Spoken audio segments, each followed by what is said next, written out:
ನೀವೆಲ್ಲರೂ ಕುಮಾರಣ್ಣರವ್ರ ಮೇಲೆ, ದೇವೇಗೌಡರು ಸಾಹೇಬ್ರ ಮೇಲೆ, ನಮ್ಮ ಯುವ ನಾಯಕರಾದಂಥ ನಿಖಿಲ್ ಕುಮಾರಸ್ವಾಮಿರವ್ರ ಮೇಲೆ ವಿಶ್ವಾಸವನ್ನು ಇಟ್ಟು ಇಂಥ ಉರಿ ಬಿಸಿನಲ್ಲೂ ಕೂಡ ಇಷ್ಟೊಂದು ಸಂಖ್ಯೆಯಲ್ಲಿ ತಾಯಂದರು, ಪಕ್ಷದ ಅಭಿಮಾನಿಗಳು, ಸ್ನೇಹಿತರು ಆಗಮಿಸಿದಿರಿ.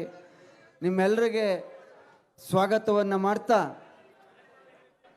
ಎಲ್ಲ ಹಿರಿಯರಿಗೂ ನನ್ನ ಮನವಿ ಇಷ್ಟೇ. ಕುಮಾರಣ್ಣವರು ದೇಶದ ಕೆಲಸವನ್ನು ಮಾಡ್ತಾ ಇದ್ದಾರೆ. ದೇವೇಗೌಡರು ಸಾಹೇಬರು 18ನೇ ತಾರೀಕು 90 ವರ್ಷ ಅವ್ರಿಗೆ ಸಮೀಪ್ತಾ ಇದೆ.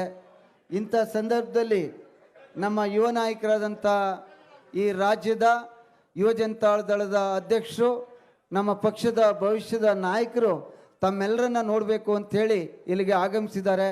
ಇಂಥ ಸಂದರ್ಭದಲ್ಲಿ ನಮ್ಮ ಇನ್ನೊಬ್ಬ ಯುವ ನಾಯಕ ಹರೀಶ್ ಗೌಡರು, ನಮ್ಮ ಮಂಜೇಗೌಡರು, ಈಗ ತಾನೇ ತಮ್ಮೆಲ್ಲರನ್ನ ಕುರಿತು ಮಾತನಾಡಿದಂಥ ಕೃಷ್ಣನಾಯಕ್ ಅವರು, ಮತ್ತು ಸಿದ್ದೇಗೌಡರವರು, ಮಾದೇವಣ್ಣರವರು, ನಮ್ಮ ಜಿಲ್ಲಾಧ್ಯಕ್ಷರಾದಂಥ ಅಶ್ವಿನ್ ಕುಮಾರ್ರವರು, ಹಾಗೆ ನಗರಾಧ್ಯಕ್ಷರಾದಂಥ ಮಂಜೂರವರು ನಿಮ್ಮ ಜೊತೆಯಲ್ಲಿ 2018ರಲ್ಲಿ ಸುಮಾರು ಅವರ ಮುಖನೇ ಗೊತ್ತಿಲ್ಲದೆ ಇದ್ದರೂ ಕೂಡ 28,000ಕ್ಕೂ ಹೆಚ್ಚು ಮತವನ್ನು ಕೊಟ್ಟಿದ್ರಿ. ಬದಲಾದಂಥ ಪರಿಸ್ಥಿತಿನಲ್ಲಿ 2023ರಲ್ಲಿ ಭಾರತಿ ಶಂಕರ್ ಅವ್ರನ್ನ ಅಭ್ಯರ್ಥಿಯನ್ನಾಗಿ ಮಾಡಿದ್ವಿ. ಹಿರಿಯರೇ, ಇವತ್ತಿನ ನಿಮ್ಮ ಮುಂದೆ ಕುಳಿತಿರ್ತಕ್ಕಂಥ ನಮ್ಮ ಪಕ್ಷದ ಭವಿಷ್ಯದ ಈ ಭಾಗದ ನಾಯಕರಾದಂತಹ ಅಭಿಷೇಕ್ರವರು ಮಾತು ಬಹಳ ಕಮ್ಮಿ, ಸ್ವಲ್ಪ ಭಯಸ್ಥ, ಆದರೆ ಕೊಟ್ಟಂಥ ಕೆಲಸವನ್ನು ಭಾಳ ಅಚ್ಚುಕಟ್ಟಾಗಿ ಮಾಡುವಂತಹ ಸಜ್ಜನ ಒಬ್ಬ ಯುವಕ. ನಾನು ನಿಮ್ಮೆಲ್ಲರಲ್ಲಿ ಕೈ ಮುಗಿದು ಪ್ರಾರ್ಥನೆಯನ್ನು ಮಾಡೋದು. ನೋಡಿ, ಅವರು ವಿದೇಶದಲ್ಲಿ ಕೆಲಸವನ್ನು ಮಾಡ್ತಾಯಿದ್ರು. ಅವ್ರ ತಂದೆಯವರು ಸುತ್ತೂರು ಕ್ಷೇತ್ರದಲ್ಲಿ ಭಾಳಷ್ಟು ವರ್ಷ ಕೆಲಸವನ್ನು ಮಾಡಿರ್ತಕ್ಕಂಥವ್ರು. ತಾಯಿ ವೈದ್ಯರು. ಈ ಭಾಗದಲ್ಲಿ ನಿಮ್ಮ ಸೇವೆಯನ್ನು ಮಾಡಬೇಕು ಅಂಥೇಳಿ ಭಾಳ ದಿವಸಗಳಿಂದ ನಾನು ಇಲ್ಲಿ ಸಭೆಯನ್ನು ಮಾಡ್ತೀನಿ. ನನ್ನನ್ನು, ಕುಮಾರಣ್ಣರವ್ರನ್ನ, ನಿಖಿಲ್ ಕುಮಾರಸ್ವಾಮಿರವ್ರನ್ನ ನಂಬಿ ಈ ಭಾಗದ ಜನ ಖಂಡಿತವಾಗಿ ಬಂದೇ ಬರ್ತಾರೆ, ನೀವು ದಿನಾಂಕವನ್ನು ಕೊಡಬೇಕು ಅಂಥೇಳಿ ಈ 13ನೇ ತಾರೀಕು ತೆಗೆದುಕೊಂಡಿದ್ರು. ಇಂಥ ಉರಿ ಬಿಸಿಲಿನಲ್ಲೂ ಕೂಡ ಇಷ್ಟೊಂದು ಸಂಖ್ಯೆಯಲ್ಲಿ ಬಂದು ಏನು ಭಾಗವಹಿಸಿದಿರಿ, ನೀವು ಅಭಿಷೇಕ್ ಮೇಲೆ ವಿಶ್ವಾಸವನ್ನು ಇಟ್ಟಿರೋದ್ರಿಂದ ನಿಮ್ಮೆಲ್ಲರಿಗೆ ನಾನು ಸಾಷ್ಟಾಂಗ ನಮಸ್ಕಾರಗಳನ್ನು ಈ ಸಂದರ್ಭದಲ್ಲಿ ಮಾಡ್ತೀನಿ. ನಾನು ಹೆಚ್ಚು ಮಾತನಾಡಲ್ಲ, ಭಾಳಷ್ಟು ಮುಖಂಡರುಗಳು ಮಾತನಾಡಬೇಕು. ನನ್ನ ಮನವಿ ಇಷ್ಟ. ಈ ಭಾಗದಲ್ಲಿ ಸನ್ಮಾನ್ಯ ಹಿರಿಯರಾದಂಥ ಅಭಿಷೇಕ್ ಸಿದ್ದರಾಮಯ್ಯನವ್ರನ್ನ ಗೆಲ್ಲಿಸಿದ್ದೀರ. ಅವ್ರನ್ನ ಈ ರಾಜ್ಯದ 2ನೇ ಬಾರಿ ಮುಖ್ಯಮಂತ್ರಿಯನ್ನು ಕೂಡ ಮಾಡಿದ್ದೀರ. ಖುಷಿ ಪಡೋಣ. ನಮ್ಮ ಜಿಲ್ಲೆಯವರು.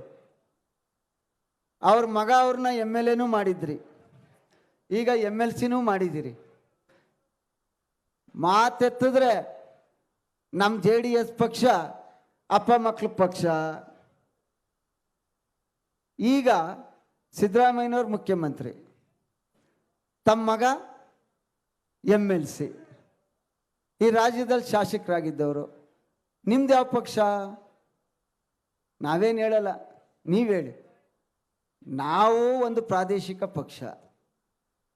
ನಾವು ಅಧಿಕಾರ ಕೊಟ್ಟರೆ ನಮ್ಮ ಪಕ್ಷದ ಕಾರ್ಯಕರ್ತರು, ತಂದೆ ಮಕ್ಕಳು ಹೋರಾಟ ಮಾಡಿ ಇವತ್ತು ಒಂದು ಪ್ರಾದೇಶಿಕ ಪಕ್ಷವನ್ನು ಈ ಸುದೀರ್ಘ ಕಾಲ ನಿಮ್ಮೆರಡು ರಾಷ್ಟ್ರೀಯ ಪಕ್ಷಗಳ ನಡುವೆ ಉಳಿಸ್ಕೊ ಬಂದಿದ್ದೀವಲ್ಲ. ನೀವು ಇದೇ ಪಕ್ಷದಲ್ಲಿ ಇದ್ದವರು ಆಯ್ತಲ್ಲ ಸ್ವಾಮಿ. ನೀವು ಸಮಾಜವಾದಿಯವರು, ಭ್ರಷ್ಟಾಚಾರ ರಹಿತವಾಗಿರೋರು. ಈಗ ನಿಮ್ದು ಯಾವ ಪಕ್ಷ? ನಿಮ್ಮ ಸುಪುತ್ರನ್ನ ಗ್ರೇಟರ್ ಬ್ಯಾಂಗ್ಳೂರ್ ಸದಸ್ಯರು ಮಾಡೋಕ್ಕೋಸ್ಕರ ವೋಟರ್ ಲಿಸ್ಟ್ನು ಸೇರಿಸ್ಕೊಂಡು ತಗೊಂಡೋಗಿ ಬೆಂಗಳೂರಲ್ಲಿ ಮೆಂಬರ್ ಮಾಡ್ಕೊಂಡ್ರಲ್ಲ, ನಿಮ್ಗೆ ಅಧಿಕಾರದ ಆಸೆ ಇಲ್ವಾ? ಹೇಳಿ ಸನ್ಮಾನ್ಯ ಸಿದ್ದರಾಮಯ್ಯನವರೇ. ನೀವು ದೊಡ್ಡವರು, ಹಿರಿಯರು, ನಿಮ್ಮನ್ನು ಮನವಿ ಮಾಡ್ತಾ ಇದ್ದೀವಿ, ಪ್ರಶ್ನೆ ಮಾಡ್ತಾ ಇಲ್ಲ.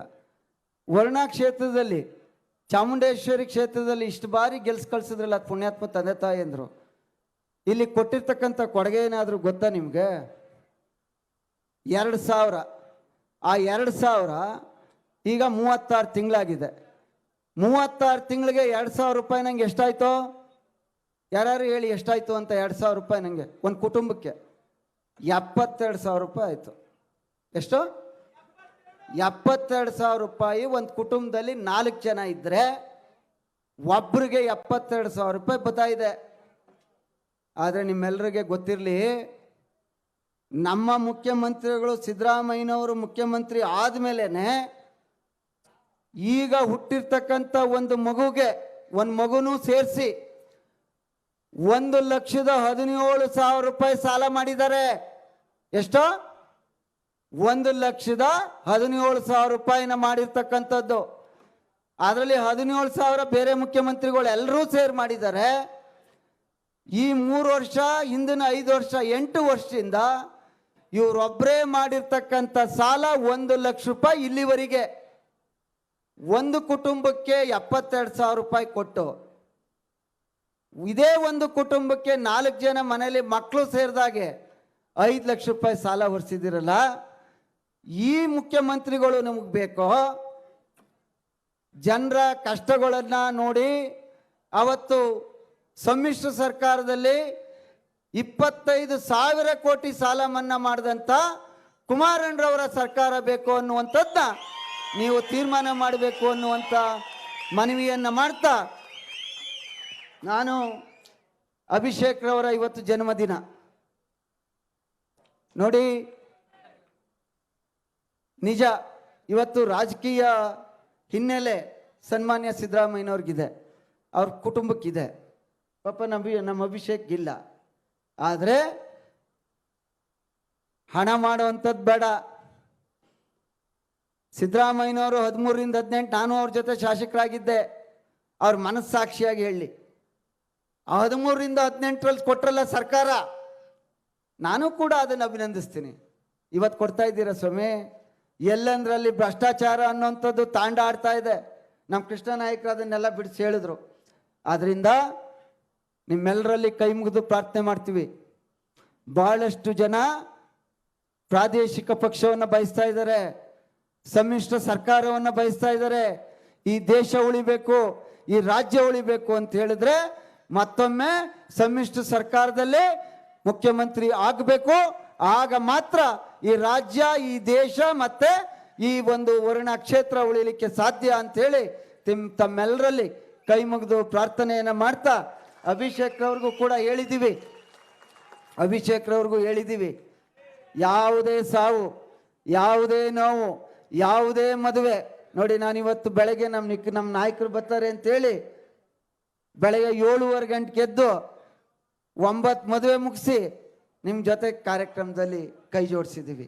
ಅದೇ ರೀತಿ ನೀನು ಕೂಡ ಮುಂದಿನ ದಿನಗಳಲ್ಲಿ ಈ ಕ್ಷೇತ್ರದ ಜನ ನಿನಗೆ ಆಶೀರ್ವಾದ ಮಾಡ್ತಾರೆ. ಕುಮಾರಣ್ಣರವರು ಆಶೀರ್ವಾದ ಮಾಡ್ತಾರೆ. ದೇವೇಗೌಡ ಸಾಹೇಬ್ರ ಮೇಲೆ ವಿಶ್ವಾಸ ಇದೆ. ಬೆಳಗ್ಗೆ ಸಂಜೆ ಕಷ್ಟದಲ್ಲಿರ್ತಕ್ಕಂಥವ್ರ ಜೊತೆ ಕೈ ಜೋಡಿಸಿ ಬೆಳಗ್ಗೆ ಸಂಜೆ ಅವ್ರ ಮನೆಯಲ್ಲಿ ನೀವು ಅವ್ರು ಹೇಳುವಂಥ ಪೊಲೀಸ್ ಸ್ಟೇಷನ್ ಇರ್ಬೋದು, ಮಕ್ಕಳು ವಿದ್ಯಾಭ್ಯಾಸದ ಬಗ್ಗೆ ಇರ್ಬೋದು, ಇಂಥ ವಿಚಾರಗಳಲ್ಲಿ ಹೆಚ್ಚು ಸಹಕಾರವನ್ನು ಕೊಟ್ಟರೆ ಮುಂದಿನ ದಿನಗಳಲ್ಲಿ ಸಮ್ಮಿಶ್ರ ಸರ್ಕಾರ ಕುಮಾರಣ್ಣರವ್ರ ನೇತೃತ್ವದಲ್ಲಿ ರಾಜ್ಯದಲ್ಲಿ ಖಂಡಿತವಾಗಿ ಆಗುತ್ತೆ ಎನ್ನುವಂಥ ಮಾತನ್ನ ನಿಮ್ಮೆಲ್ಲರಿಗೆ ನನ್ನ ಸಾಷ್ಟಾಂಗ ನಮಸ್ಕಾರಗಳನ್ನ ಮಾಡುವ ಮೂಲಕ ನೀವು ಅಭಿಷೇಕ್ ರವ್ರಿಗೆ ಮುಂದಿನ ದಿನಗಳಲ್ಲಿ ಇಲ್ಲಿ ಪಕ್ಷವನ್ನು ಕಟ್ಟಲಿಕ್ಕೆ ಸಂಘಟನೆಗೆ ಕೈ ಜೋಡಿಸ್ಬೇಕು ಅಂತೇಳಿ ನಿಮ್ಮೆಲ್ಲರಲ್ಲಿ ನನ್ನ ಸಾಷ್ಟಾಂಗ ನಮಸ್ಕಾರಗಳು ಮಾಡಿ ನಾನು ಮನವಿಯನ್ನು ಮಾಡ್ತಾ ಇದ್ದೇನೆ. ಜೈ ಹಿಂದ್, ಜೈ ಕರ್ನಾಟಕ.